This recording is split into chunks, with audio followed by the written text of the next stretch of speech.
Welcome to the 7th round of WTSS Season 7. We're finally back at a road course on this schedule. We're here at Willow Springs Raceway in California to decide the second road race of the season. It's our first race out of the short track stretch of 4 straight short tracks. Many drivers found their stride, found victory lane, and many drivers are glad to be back on a track that they're more comfortable with. Who will win pole here at Willow Springs? We'll find out in 15 minutes' time. Shrimp Engritz, the championship leader, was looking towards a 6th top 10 in 6 races to start the season off. Had a miscue on the strategy, fell down the order, and then just when he thought it couldn't get any worse, an engine failure ended their day about 40 laps from the end of the race. Engritz will be looking to rebound from that unfortunate mechanical and strategy error by that entire team. As I can't believe I'm saying this, but the 66 of William Duncan has just lost an engine leaving the pits in qualifying. That is the 7th Maverick Motorsports engine failure in 7 races. I cannot believe that is a real thing I'm saying right now, but William Duncan's car grinds to a halt on the racetrack, and they'll have to quickly get him back to the pits and get the backup car out, because that is unbelievable. I cannot believe I'm saying that, but that is their 7th engine failure of the season. That has completely derailed my pre-qualifying chit-chat as we begin our first push lap with Roberto Crown Jr. As I was saying, how long will Hankook Gremlins last for the team, though? I don't know. The team have already been publicly stating that they are starting to regret making such a big, drastic jump while making their team the largest that they've ever made it. There's a non-zero chance that they could immediately revert to a different manufacturer in reaction to this poor start if it continues this way. Aside from that, there have been some drivers that I would assume are probably going to be glad to be leaving the short tracks and getting back onto a road course. One of those drivers is going to be the 58 of Sean Angel. He has been the driver at Hamilton Autosport who has really had the roughest go of things on the short tracks, and had done well in the opening round at Canadian Tire before the lap 1 wipeout from Patrick Smith. One driver that's going to be sad to see the short tracks leave is James Gibson, who had finally started to find his stride in that last short track race at Iowa. That 75 and 63 Procrastination Junior Motorsports Alliance has not had the greatest of time on the road courses as of late. The Bendover Racing Squad is still unsponsored. They are still reaching out to the general racing community as well as companies out there to find sponsorship for that, primary sponsorship for that team. Long John Silver's stepping down as their primary sponsor just a couple of races ago due to disputes between the sponsorship and the ownership about the driver of the car, it's being reported. As currently on the board, we do have Cale Testcar Jr. I was just about to say Chris Louviere has the quickest time, but it's now Cale Testcar Jr. with the quickest time in the opening 5 minutes of this qualifying session. Now, Willow Springs is a bit of a cheese grater. It's a tire churner. This track wears tires out. Not as bad as Canadian Tire, but qualifying is going to be crucial because you're going to want to be able to get that early lap in without traffic holding you up. That is going to be the big thing, is whether or not you can get a clean lap. Because if you can't, once you spend a few laps on those tires, they're spent. As we see William Duncan, what a quick response from Maverick Motorsports to get him back down to the pits and back to the pit lane for the backup car. It'll be interesting to see if they've got that thing set up for this track or not.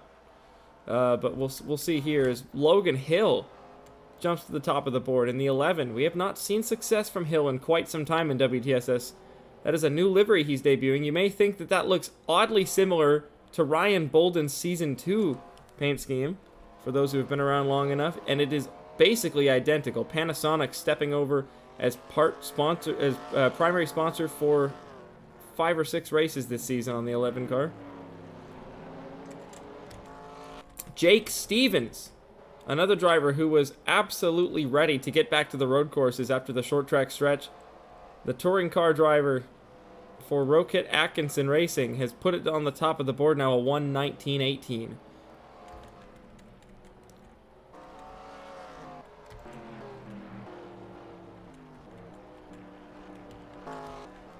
There's somebody who's looking to regain that momentum he had at the start of the season. Mitchell Mark goes up to the 8th quickest time, and just behind him, our Season 2 champion, Hu Ji-yeon, puts it 6th quickest.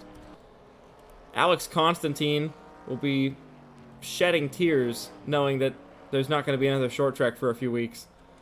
This rookie has been absolutely on it since the moment we unloaded at the first short track race of the season.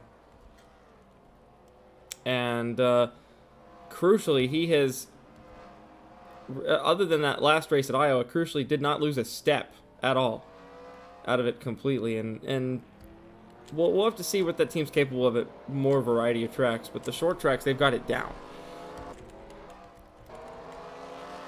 There's William Duncan out on the racetrack at long last on what I believe is his first timed lap of the session.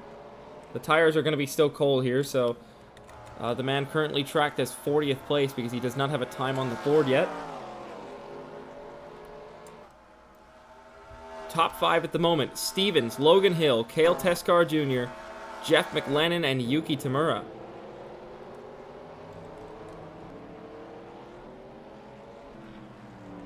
Chris Dodd, our season opener winner at Canadian Tire, in 17th place. He's second in the points entering this week as well. Third in the points behind Angritz, and I feel like he has not been given enough recognition for being second in points as a rookie. But Sebastian Van Dalen enters this race second in the championship for Rocket Atkinson.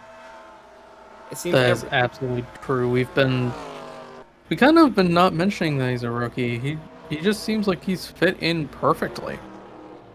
He is very adaptable. Team owner Marcus Atkinson has applauded his adaptability. He said this new age of sim racing gamers moving up into the racing ranks has really made it to where these guys are just on it. The moment they want to try and learn something, they just figure it out. They just force themselves to adapt as quick as possible. And Van Dalen won the pole for his second ever short track race in his entire career. That tells you something right there. And on the big oval at Michigan, he ran up in the top 10. And of course, he's a touring car driver, so we know he's going to be good on the road courses. But currently, right now, they seem to be struggling to find some speed. But it could be a combination of that and traffic, because Shrimp Angritz also does not look to be moving very quickly out on the racetrack.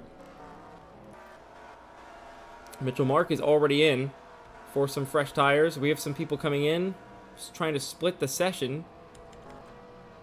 William Duncan goes to 13th quickest. That's very, very crucial that he got that lap in. That engine failure at the start of qualifying, I'll remind, the 7th engine failure of the season for Maverick Motorsports, as we have a second engine failure of this qualifying session, and that's last race winner Bobby Frazier, the man who got to win, who got to experience the joys of winning in front of your home crowd. His second career WTSS win last week, but an engine failure early in qualifying. Is that another one? Is that another one? That's Jake Stavinoff blowing up in the pits right now, right in front of the cameras while we were watching Bobby Frazier limp back. Jake Stavinoff also with an engine grenading. Oh, what is going on here? 3 engine failures in the first 10 minutes of qualifying. So what goes on with Maverick?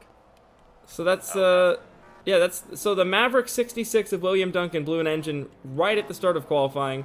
And That's then promising. Bobby Frazier and Jake Stavinoff having basically simultaneous engine failures while both coming back to the pits. That is remarkably bad luck. I mean, that is just... obviously, they're not connected because none of those teams have any alliances with each other. So that's just... obviously, it's got to be the change in climate, I would have to imagine. Over in the East Coast, all those short tracks are in sort of colder climates. We're here in the middle of the desert in California. I mean, there's grass. East Coast is also a lot more humid. Yeah, that's true. Meanwhile, here is a lot drier air. And even if it's not weather related, it could be the fact that they're on a road course for the first time since the opener, and these gearboxes and engines haven't had to do that many gear shifts since the opener and Canadian Tire in comparison. Or it could just be dumb luck. That is also just a realistic possibility I was gonna say, as that's well. probably a dumb luck deal, in all honesty. What the hell's 17 at? What is he doing? Not even on the track.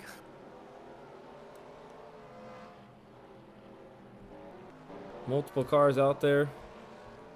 Oh, there I am, just being mid. It's fine. William Duncan still trying to get a faster lap, and he actually just overtook Nugroho on the track to get better track position.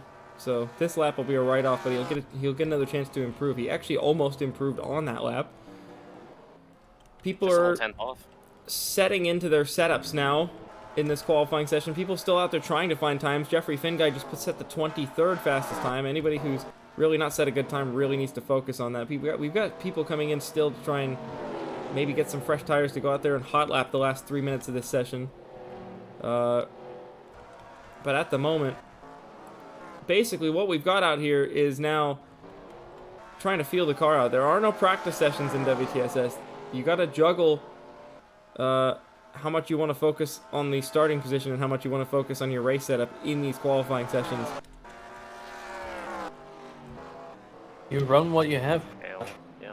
Kale's up there. 87's up there as well. We've seen the 80 of Jake Stavanaugh. He's already come back out on the racetrack, as has Bobby Frazier. Just like William Duncan before, they all have brought they all had a race, a driving ready backup car already. Frazier's back out there on a set of fresh tires. Duncan has now, he's put about 5 laps on those fresh tires since he pit, or since he got in the new car. The Van Dalen into pit road, I believe. Yep, that was the Ditech Van Dalen of Dan Giroux. Trying to see if there's anybody out there setting any new times, but at the moment, we've got some people. I think Yuki Tamura's on a fresh set of tires. I think this is her first lap back out on the track, so this will be her first lap at speed with a new set of tires. She'll get 2 push laps to finish off her qualifying.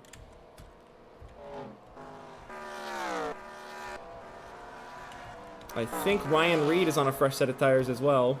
He's out there, but he's got a bit of traffic possibly to hold him up.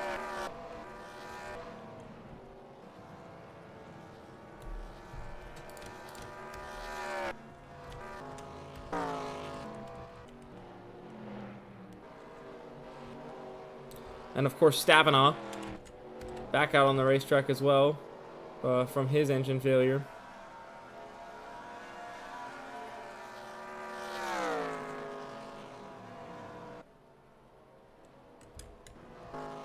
We'll have at least one more flying lap. Logan Hill with another decent lap, but it's not quick enough to find an improvement out there. That is a massive margin between Jake Stevens and Logan Hill. Man, Duncan's car looks really quick, but he keeps finding traffic to get any sort of improvement out there.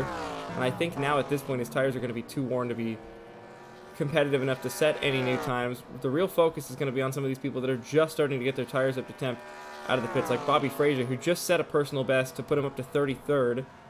Alex Bignacco jumps up to 13th place. He's another one out there. Yuki Tamura, on her first lap on fresh tires, puts it to the front row. Keep an eye on her. I wouldn't be shocked if she puts it on the pole on her second lap if she can find a good enough improvement. Once you can really get the heat cycle in those tires, it really works. Tamura up to the front row, right at the end of qualifying.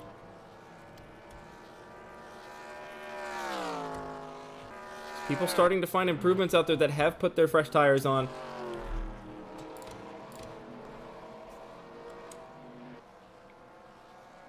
Stavanaugh looks to be in a bit of traffic. I don't think he's going to find any improvement, if at all. He's already 9th quickest, so he would have needed clean air.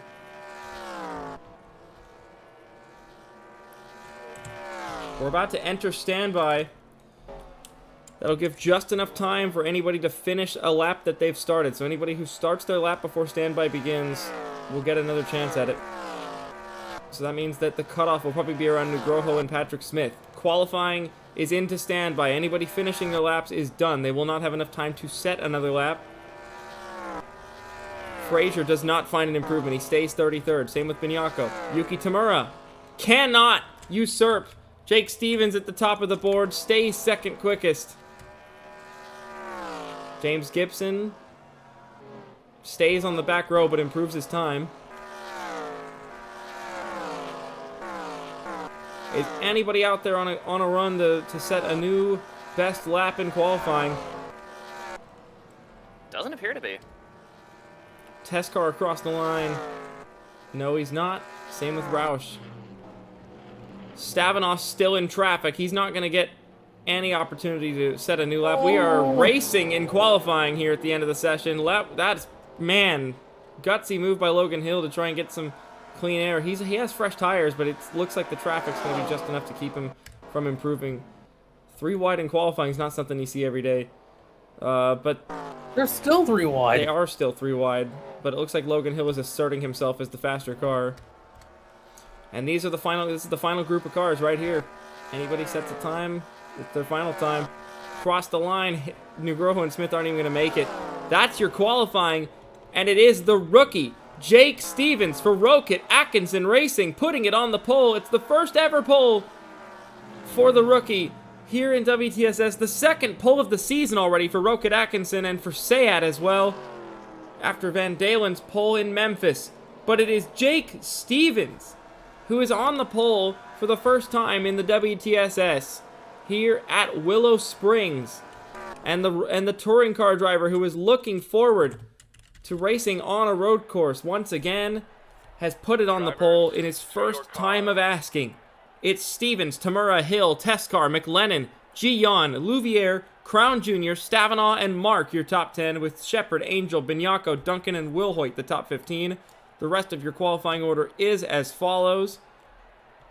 Back of the grid for the second week in a row is Mitchell Carter. They are just struggling to find any sort of speed now that they've lost primary sponsorship. They must be just scrounging for tires at this point.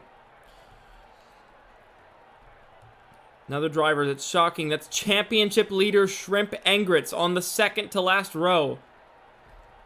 Crucial for this championship battle, with Sebastian Van Dalen second in points in 34th. The third in points driver, Chris Dodd, is 19th. This could be very well a huge shakeup in the championship picture. But that's all yet to be found out. It'll be 40 laps to decide who wins, who sets the tones, and who scores the big points in Willow Springs. We'll see you for the race.